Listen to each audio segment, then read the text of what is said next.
De retour dans la deuxième partie de cette émission aujourd'hui où nous parlons aujourd'hui des nuits qu'on retrouve sur les réseaux sociaux. Faut-il finalement arrêter l'hémorragie? Et s'il faut arrêter l'hémorragie, il faut l'arrêter tout de suite. Et maintenant, nous en parlons donc sur plateau avec nos invités du jour, Valère et Pélagie, qui nous font l'honneur de donner leur point de vue sur ce sujet d'actualité. Ça brûle sur les réseaux sociaux et ça interpelle plus loin. Valère, tout à l'heure, on est en train de parler donc de ces jeunes-là, de moins de, disons, des 17 ans, des adolescents qui se livrent à ces jeux et tout. On parle de l'éducation, la responsabilité des parents, mais je reviens beaucoup plus sur ces personnes, ces influenceurs que nous avons aujourd'hui sur les réseaux sociaux, que plusieurs suivent, mais qui également tombent dans ces travers et tout. Et finalement, que doit-on faire? Que doit-on faire? C'est complexe comme question. Je dirais que on va pas pour solutionner ce fléau, ça doit être fait à plusieurs niveaux. À plusieurs niveaux. À plusieurs niveaux. Que ce soit au niveau du gouvernement, de l'État. On va certainement prendre les aspects un à un. Voilà. J'ai bien envie de poser la question autrement. À qui profite ce qui est en cours? Est-ce que ça profite à quelqu'un? Parce qu'on voit, quoi qu'on dise, tout le monde en parle. Les gens même s'amusent en parlant sur les réseaux sociaux. Ça amuse en fait. Plusieurs jeunes, ça les amuse. J'apprécie réellement cette question. Oui, ça les amuse en parlant. Beaucoup de personnes d'autres font des vidéos, même certains qui le font. Apparemment, c'est comme si finalement, ça permet d'augmenter des vues et tout. Exactement. Mais en même temps, on voit que c'est parce que quelque part, ça ne sévit pas. Les parents, ça ne parle pas. Des organisations de la société civile. C'est pour ça que je pose la question de savoir, finalement, à qui le crime profite. On va le dire ainsi. Quoi qu'on dise, c'est un crime. C'est un délit. C'est un délit. À qui ça profite? Bon, est-ce que ça profite à une personne? Spécialement, moi, je ne pense pas. Peut-être on peut penser que ça profite à une personne. Tant qu'on ne fait rien. Je crois que c'est vraiment malsain. Et les conséquences seront très dramatiques. Les conséquences seront très dramatiques et ça ne se fera pas attendre. Ce que je vais dire, c'est vrai, aujourd'hui, les gens sont prêts à tout faire pour avoir des vues. Que ce soit des choses malsaines. Les gens sont prêts en fait pour avoir des vues. On en voit ici au Togo, beaucoup plus ailleurs, où les gens font des choses ignobles, inimaginables, pour pouvoir créer de l'influence, avoir plus de vues et monétiser leur compte. On en voit et il est aujourd'hui, là où nous sommes, il est très important que on passe maintenant à la vitesse supérieure quand il faut sévir, quand il faut condamner. Qui sévit, qui condamne? Oui, je commence par l'État parce que nous faisons partie d'un pays qui a des dirigeants, il y a un gouvernement, il y a, même si, il faut le dire, le gouvernement n'est pas... on a commencé par annoncer les postes, mais je crois qu'il y a quand même des dirigeants qui sont en train de gérer le pays. Donc, il est très important qu'on sévisse. Parce que quand on ne sévit pas, qu'est-ce qu'on fait? On encourage deux personnes à emporter la voie. Donc, il est très important que ces gens-là soient interpellés, qu'on puisse comprendre d'où est sorti ces nudes-là. Est-ce que c'est une action intentionnelle, c'est motivée, personnelle et tout? Est-ce que c'est des véritables victimes? Si elles sont si ils ou bien elles sont des victimes, qui sont véritablement les responsables? Il faut qu'on s'attaque. Il faut qu'on sévisse pour donner de l'exemple aux autres. Parce que quand on ne sévit pas, le danger c'est que les gens vont se dire, voilà, je vois même des gens, à qui on peut dire qu'on a retrouvé leur nude. On est toujours en train de le voir. Ils continuent. S'amuser. Ils s'amusent toujours. Pour certaines personnes, tu vas croire que ça ne dit rien. C'est un acte prémédité. Mais il y a de cela quelques années. Valère, retrouver ta nuit, c'est-à-dire que tu vas te cacher, tu auras honte, tu n'auras même pas envie. Mais je vois des gens qui ressortent déjà et qui peuvent même justifier ça. Mais c'est pas ma faute, c'est pas moi, et tout ça. Tout ce qui ne tue pas, te rend plus fort. J'ai lu ça sur beaucoup de posts. Tout ce qui ne tue pas te rend plus fort. C'est vrai, il y a des citations qu'on utilise dans un mauvais sens pour nous pousser comme je l'ai dit, dans Valère, est-ce qu'aujourd'hui, parlant de sévir, j'ai bien envie à ce qu'on touche à des aspects assez concrets sur ce plateau pour non seulement appeler à mener nos dirigeants, peut-être parce que ce n'est pas nous qui décidons forcément, mais nos points de vue, nos opinions en tant que leaders d'opinion, surtout des jeunes, peuvent aussi contribuer sur ce plateau. Est-ce qu'il faut aujourd'hui aller jusqu'à interdire, est-ce possible d'aller jusqu'à interdire un certain nombre de choses sur les réseaux sociaux émanant de la jeune? Je sais que la loi existe et notre loi au Togo, il y a de cela 1 an, où tu peux tomber sous le coup de la loi en faisant un certain nombre de choses, notamment quand les nuits et tout ça. Pélagie a parlé de délit, mais est-ce qu'aujourd'hui, on peut même aller jusqu'à interdire peut-être à une jeune fille ou à un jeune garçon de moins de 18 ans de faire un certain nombre de choses sur les réseaux? Est-ce que le faire serait restreindre la liberté d'opinion?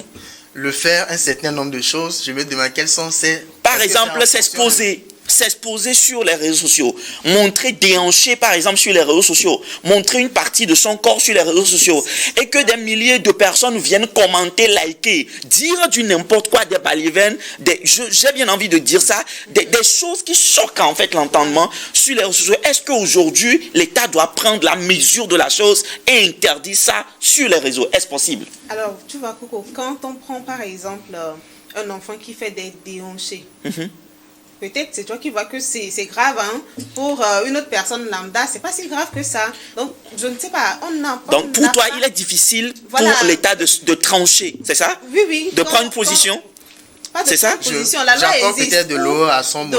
Peut-être, on a aujourd'hui des talents. Une jeune fille. En matière de hanche, c'est ça, Valère? Non, genre, elle est danseuse en fait. Les gens, avec la danse, font le carrière. Non, vous n'allez pas m'amuser sur ce plateau. Vous n'allez pas m'amuser sur ce plateau. Attends, oui, vas-y. C'est que quand on prend par exemple, si je te dis, je t'insulte par exemple, or dans ma communauté, ce n'est pas une insulte. Et que pour toi, c'est très. Non, Pélagie, on va pas, on va aller de façon très pratique. On va être... Là aussi, dans le gouvernement ne peut pas suivre tout le monde.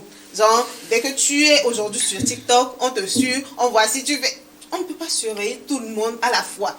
Donc, aujourd'hui, le travail même, c'est sur nous-mêmes, les jeunes, notre entourage. Parfois, l'entourage fait, va même c'est dans nous. On l'a compris des vidéos, Je lui dis, ne fais pas, je vais te poser une question. Je vais te poser, Pélagie, je vais te poser une question sur le plateau. Vous imaginez un jeune qui a 16 ans, même 14 ans, et qui insulte tout de suite le président de la République, ou le président du Conseil, ou encore une autorité de ce pays. Est-ce qu'il sera interpellé ou pas? C'est une question. Bien sûr.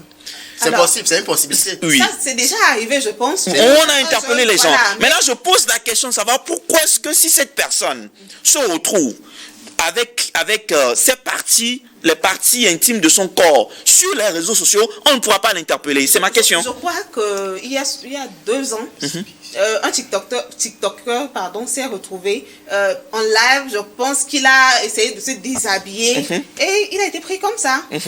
Il a épurgé sa peine en prison et tout. Quand il est sorti, il est ressorti plus correct en termes de mœurs. Mais genre, ça, c'est parce que les gens ont vu. Quand des jeunes 17 ans, 16 ans le font aujourd'hui, en plus, et les mineurs, genre, et une fois de mes facultés, il y a brigade pour mineurs. Oui, mais le parent est normalement chargé de rappeler cet enfant-là à l'ordre. Si l'État devrait faire tout ça là dans chaque famille, consulter les pages TikTok de tous ces jeunes-là, on n'en finirait pas. Bon, moi je pense que là où la question de Coco est intéressante, c'est que des fois il suffit de sévir une personne pour que les autres en tirent des conséquences. Quand on sait que ça là... Voilà, quelqu'un l'a fait et il a été puni. Et cette personne s'est retrouvée. Il y a de cela quelques années, 2 ans, je ne vais pas nommer, une jeune fille qui se joue l'homme, je vais pas nommer, je vais pas donner son nom, mais qui s'est retrouvé derrière les barreaux en prison parce qu'on estime que chez nous au pays, il y a certaines choses qu'on ne peut pas accepter. Et en même temps, ça parlait à plusieurs. Exactement. Même je pense que l'année dernière, il y a une dame, je ne vais pas non plus la nommer, en plein live, elle a eu à dire des mots assez... Et qui s'est retrouvée... Elle est tombée sous le coup de la loi et elle a été sévèrement punie. Et juste à sa sortie, on a vu qu'il y a vraiment un véritable changement. Donc, il faut quand même dire que Pélagie, c'est vrai que tu dis qu'il y a tellement de personnes qu'on ne peut pas les suivre, mais il est très important quand même qu'on donne des exemples, des bons exemples. Et comme Coco l'a dit, si, par exemple, il y a de l'exhibitionnisme qu'on appelle, et c'est aussi un délit qui est puni par la loi. C'est-à-dire, quand le fait de s'exposer, de se dénuder par exemple publiquement, tu tombes sur le coup de la loi. Donc si on peut prendre véritablement, l'État peut prendre voter une loi qui interdit par exemple à une fille ou à un garçon de moins de 18 ans qui n'est pas encore majeur de faire certains agissements sur les réseaux sociaux. C'est bien possible. Parce que je crois que là où nous allons, il faut quand même une décision forte. Sinon, on dit que la jeunesse est la relève de demain. Elle est la relève de demain. C'est quelle jeunesse qui sera... Pendant qu'on parle de la question d'emploi où on ne trouve pas encore de solution, on sera là sur un plateau à parler des nuits. Parce que je crois qu'on dit c'est des fléaux dans notre société. Il faut qu'on en parle. Exactement. À la où nous allons, vous voyez ce que nous voyons sur les réseaux sociaux, le libertinage auquel s'invitent les jeunes. Il faut quand même qu'il y ait des décisions assez ferme pour pouvoir discipliner. Je vais te rassurer que l'État suit. L'État suit tout ce qui se passe sur les réseaux sociaux. Il y a tellement d'exemples que je peux te citer pour te montrer que l'État suit tout ce qui se passe sur les réseaux sociaux. Donc, il est très important que l'État passe à la vitesse supérieure pour pouvoir discipliner nous, les jeunes. Pélagie. Alors, moi, j'ai une question pour toi, Valère. Si, par exemple... un jeune, il est sur TikTok et qu'il fait des vidéos et par méga, une vidéo nude de ce jeune-là sort. Par méga. Voilà, je dis pas méga pour lui, parce que lui ne savait pas et tout. Est-ce que cette personne-là, quand on le punit sévèrement pour montrer l'exemple à l'autre, ce ne serait pas genre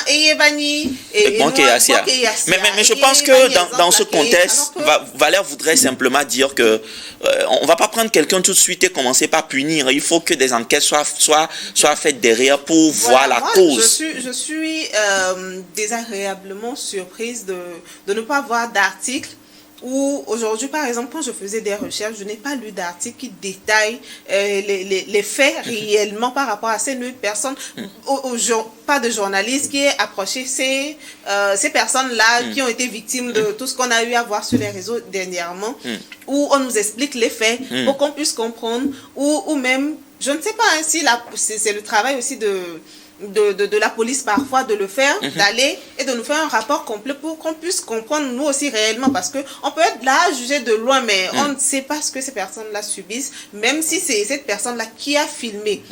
Moi, je pense que c'est bête de se filmer dans des conditions où on sait que quand l'autre va voir, ça ne nous arrange pas. Mais quand on arrive quand même à le faire, c'est que ce n'est pas aussi bien que Babak Bangwe des corps, quoi. Donc, ce que ces personnes-là subissent en termes psychologiques et tout, et la vidéo. Donc, dire aujourd'hui que on doit les sévir, bon, je suis pour, quand c'est la loi, on doit respecter. Et ce, peu importe qui est la personne qui l'a fait, ça doit être respecté. Mais tu as parlé tout de suite de deal de téléphone où des gens se sont retrouvés sur les réseaux. Est-ce que dans ce cas précis-là, la personne qui a dealé son téléphone et son nude est sortie? Mais ils sont dans les réseaux à dire quoi? Et filmer peut-être. Oui, c'est pourquoi c'est important privé. Quand même que l'État puisse apprécier la situation et prendre les décisions. De toute façon, que je ne sais pas si c'est officiel ou pas, parce que ce n'est pas signé, donc, ou sinon, ce que j'ai reçu a été rogné, je ne sais pas, mais c'est une note qui appelle les jeunes à... Voilà. Quand j'ai lu, il y a des cas bidi, parce que notamment signifié que c'est tellement vague que quand tu finis de lire, on ne sait pas. Je reviens toujours à ma question de base. Je reviens toujours à ma question de base. À qui cela profite, Joseph? Valère. Par rapport à ce que Pélagie a dit, tu mentionnes des victimes. Si tu dis des victimes, ça veut dire qu'il y a des coupables quelque part. Si on n'interroge pas si on ne se rapproche pas des victimes, comment est-ce qu'on saura attraper les véritables coupables? Voilà, c'est ça moi mon mal. Voilà, c'est pourquoi je dis, quand ces genres de faits se posent, et se multiplient surtout. Il faut que la justice s'auto-saisisse. L'autorité. Voilà, de ces gens et pouvoir... Ils vont commencer aussi par la pédagogie. Même des punitions, pas des punitions. Peut-être dans le processus, il y a eu beaucoup d'ignorance. L'État, même à l'école. C'est vrai que cette année, on apprend en réalité qu'on va introduire la question de la citoyenneté dans le système éducatif togolais. Mais pourquoi ne pas aussi toucher ces aspects-là aujourd'hui? Quoi qu'on dise, les réseaux sociaux occupent une place très importante dans la vie et dans le devenir de la jeunesse africaine et surtout togolaise. Valère, j'ai une autre question pour toi. Sur ce plateau, et je sais que cette question, elle revient. Il y a de cela une semaine, il y a un événement, je ne vais pas nommer, par exemple à un événement dans la capitale togolaise où on a vu des jeunes en blanc, surtout plusieurs jeunes en blanc, partout. Il y a même des autorités du pays quand même aussi qui sont quand même venus sur les événements pour encourager la jeunesse, soutenir et tout. Mais ce qu'on réalise dans ces événements, c'est que c'est beaucoup plus des jeunes de 16, 25 ans maxi et tout, qui se retrouvent à faire la fête. C'est vrai qu'on pense que la jeunesse a besoin du loisir, la jeunesse dans la nuit profonde, mais on va voir ça se rend dedans, c'est carrément du n'importe quoi, comme le dirait quelqu'un. À qui la faute en secondo?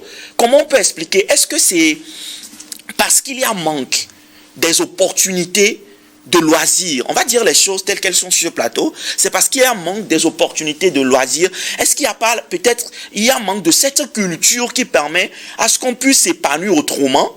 Ou c'est parce qu'aujourd'hui, même les parents ont démissionné, qui fait que les jeunes, même les parents, ou même l'État, pour que des jeunes se retrouvent aujourd'hui habillés les soirs, 15 ans, 17 ans, 18 ans, en train de boire, en train de danser et en train de faire du n'importe quoi en pleine nuit.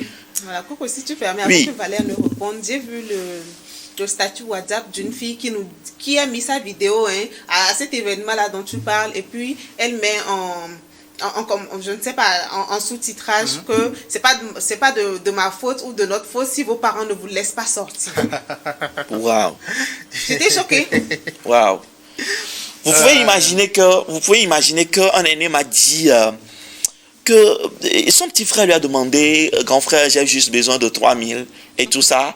Il a dit, pour faire quoi? Il a dit, non, j'ai un petit projet et tout ça. Et c'était juste pour aller. Est-ce qu'on va parler quelque part de l'inconscience de la jeunesse ou bien d'une frange partie importante de cette jeunesse aujourd'hui, où on va parler carrément de la naïveté, où on va peut-être parler aussi de la complice, et que ce soit des parents et aussi de plusieurs responsables à plusieurs niveaux qui ne prennent pas la mesure de la chose. Valère. Bon, il faut reconnaître quand même que l'adolescence est une période pas très facile à gérer. Ça, il faut le reconnaître. Parce que quand on est adolescent, on frôle déjà les 12 ans, 13 ans en allant.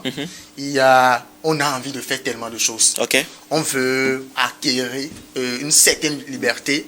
Et on voit aussi aujourd'hui, comme je l'ai dit, on est dans un monde globalisé. C'est-à-dire un jeune de 13 ans ici voit ce que font les jeunes de 13 ans ailleurs en Côte d'Ivoire, en Occident et tout ça, etc. Donc on veut quand même arracher cette liberté-là. Et je reviens sur le fait que les parents, est-ce que je l'ai dit qu'ils ont démissionné? Je crois qu'ils sont dépassés par les événements. Les parents sont dépassés. Alors, donc si c'est le cas, ils ne sont plus parents. Les parents, il faut le dire, c'est une réalité. Comment est-ce que vous pouvez expliquer que vous laissez votre enfant de 12 ans aller à une activité qui va peut-être finir à 2 heures du matin? Et je vois même, j'ai vu même sur les réseaux sociaux où les parents, certains mamans, sont allés chercher leurs filles en les frappant, les tabassant. Apparemment, elles ne savent pas que ces enfants devraient se retrouver aussi sur les lieux, parce qu'il faut aussi faire l'équilibre et relativiser. Parce que certains parents ne savent pas que leurs enfants peuvent se retrouver à ces endroits. Est-ce que c'est parce qu'il n'y a pas l'éducation aujourd'hui telle qu'elle est donnée à ces enfants, n'est pas adaptée à la réalité? On ne parle pas avec ces enfants, on ne discute pas avec eux, on ne les accompagne pas, ou on ne leur permet même pas de sortir, qui fait que ces enfants finissent par faire ce qu'ils sont en train de faire. Il est vrai quand même qu'on ne peut plus donner la même éducation qu'on donnait il y a de cela 50 ans. Ça, c'est clair, parce que nous ne faisons plus à la même réalité. Je crois qu'aujourd'hui, les parents doivent être beaucoup plus amis avec leurs enfants. Parce que l'éducation avec des interdits, des punitions à bâton rompu. Je crois que la dictature à la maison. Voilà, ça déjà fait, ça tire vraiment vers sa fin et ça nous. Voilà, c'est avant, c'est que quand tu vois mes 17h sonner, tu cours pour aller à la maison. Aujourd'hui, on te dit, tu attends le bruit de la moto au milieu de la voiture de papa. Tu es sur ton téléphone et tu dis que tu as un truc pour voir. Mais aujourd'hui, les enfants le sont. Moi, je crois que ce n'est pas, on va pas trop dire, blâmer aussi les responsables, c'est pas les enfants. Ok. C'est pas les, parce que nous sommes. Tu me diras pas que c'est les parents aussi. Allons-y. Je dis que c'est une foison. En fait, la responsabilité à plusieurs niveaux. Les enfants ont atterri dans un monde qui file à 1000 à l'heure, en fait. Vous voyez, c'est que nous, on n'est pas préparé à l'événement des réseaux sociaux. On n'est pas du tout préparé à ça. Donc ça fait qu'il y a eu une transition assez rapide. Donc tout le monde, on n'a pas encore trouvé l'équilibre. Ok. Les parents ne savent à quel se vouer. Les enfants sont laissés pour compte. Les enfants sont en libertinage. Aujourd'hui, il est très important que nous faisons la table rasa, comme le dirait quelqu'un, que les parents s'adaptent à la nouvelle génération. Comme je l'ai dit, rester beaucoup plus amis avec les enfants. Discuter avec les enfants. Quels sont vos soucis? Les conseiller comme amis. Pas des interdits de tout temps. Il faudrait que les enfants, les adolescents comprennent que vous ne pouvez pas accéder à tout ce que vous voulez. Ce n'est pas tout ce qui est doux, qui est utile. Super. En fait. Donc, si vos parents vous interdisent certaines choses, il faut comprendre que c'est pour votre bien. Aucun parent ne verra votre bonheur et va vous l'interdire. Il faudrait que les enfants comprennent. Maintenant, l'éducation aussi à l'école. Les professeurs sont dépassés par les événements. Et certains professeurs aujourd'hui jeunes se livrent aussi à certains... On a vu, il y a de cela quelques années. Il n'y a plus de... cette valeur, cette responsabilité. Voilà, tu vois ton enseignant, tu as un respect profond pour l'enseignant. Déjà, les enseignants, nombreux sont ceux qui draguent déjà les enfants, draguent déjà les filles. Comment est-ce que un enfant... Quand même, sur ce plateau, on peut quand même, quoi qu'on dise, aussi féliciter l'État, féliciter le ministère de l'enseignement primaire et tout, à la tête duquel on a le ministre Kokoko qui sévit sur ces choses. On a déjà radié même certains professeurs et tout. Quand c'est bon, il faut vraiment encourager et tout. Et nous faisons donc de cette occasion une grande opportunité pour encourager, féliciter déjà les efforts que l'État, quoi qu'on dise, l'État fait ce qu'il peut, mais peut faire davantage, Valère. Et aussi, il en va de la responsabilité de tout un chacun de nous. Parce que l'État ne peut pas rester derrière tout citoyen. Donc, il en va à chaque citoyen de faire véritablement sa part pour contribuer au développement du pays. Alors, on finit donc sur ce plateau, Pélagie, rapidement, ton dernier mot, surtout sur les méfaits, les conséquences donc, de ces nuits-là, sur ces réseaux. Allons-y rapidement. Alors, à ces jeunes-là qui me suivent, à ces petits frères, petites sœurs, et même des jeunes de mon âge, si moi je dois vous dire une chose, c'est que, ne faites pas. Et si vous arrivez quand même à le faire, ne filmez pas. Je ne sais pas à quel moment, je ne sais pas le sentiment qui doit animer jusqu'à ce qu'on ne se dise qu'on veut filmer. Ne filmez pas du tout. Et vos petits déboires, vos petits trucs là qui se font en privé, que ça reste en privé tout simplement. Les vues, ça passe. Aujourd'hui, un compte peut être banni et puis c'est bon quoi. Donc, peu importe le modèle, peu importe ce qu'on a vu, peu importe comment on se dit, ce n'est pas grave, c'est tellement grave qu'on n'en a pas encore conscience. Super. Les téléphones, pour mon mot de fin, les téléphones ne sont plus intimes. Ce que tu as dans ton téléphone n'est plus intime. Tout le monde peut tomber sur ça. Secondo, celui qui te trompe, te fait la promesse de garder secrètement à vie tes nuits, ne lui fais pas confiance. N'envoyez jamais une vidéo de vous à caractère sexuel. C'est très important. Merci. C'est très important. N'envoyez jamais vos nudes ou encore des vidéos à caractère sexuel ou qui vous exhibent naturellement, ne serait-ce qu'une toute petite partie de votre corps à quelqu'un, surtout si vous avez un rêve, surtout si vous voulez construire un avenir, surtout si vous voulez véritablement devenir une personne importante, une personnalité, pourquoi pas dans notre société. Votre avenir se décide sur ces petits détails et qui veut aller très très loin doit commencer donc par préparer sa monture. Et c'est sur ces mots que que nous mettons donc fin à cette émission. Chacun devrait donc apprendre pour sa part, pour que nous puissions construire une jeunesse qui reflète l'identité de notre pays, le Togo. Nous disons donc merci à chacun d'avoir suivi cette émission. On continuera naturellement par interpeller, par soutenir, par encourager, par inspirer. D'ici là, portez-vous bien. Même s'il y a beaucoup qui en sont inconscients, il y en a aussi dans ce pays qui sont des jeunes avertis, éclairés et qui font du bien. Merci bien, à très bientôt, au revoir.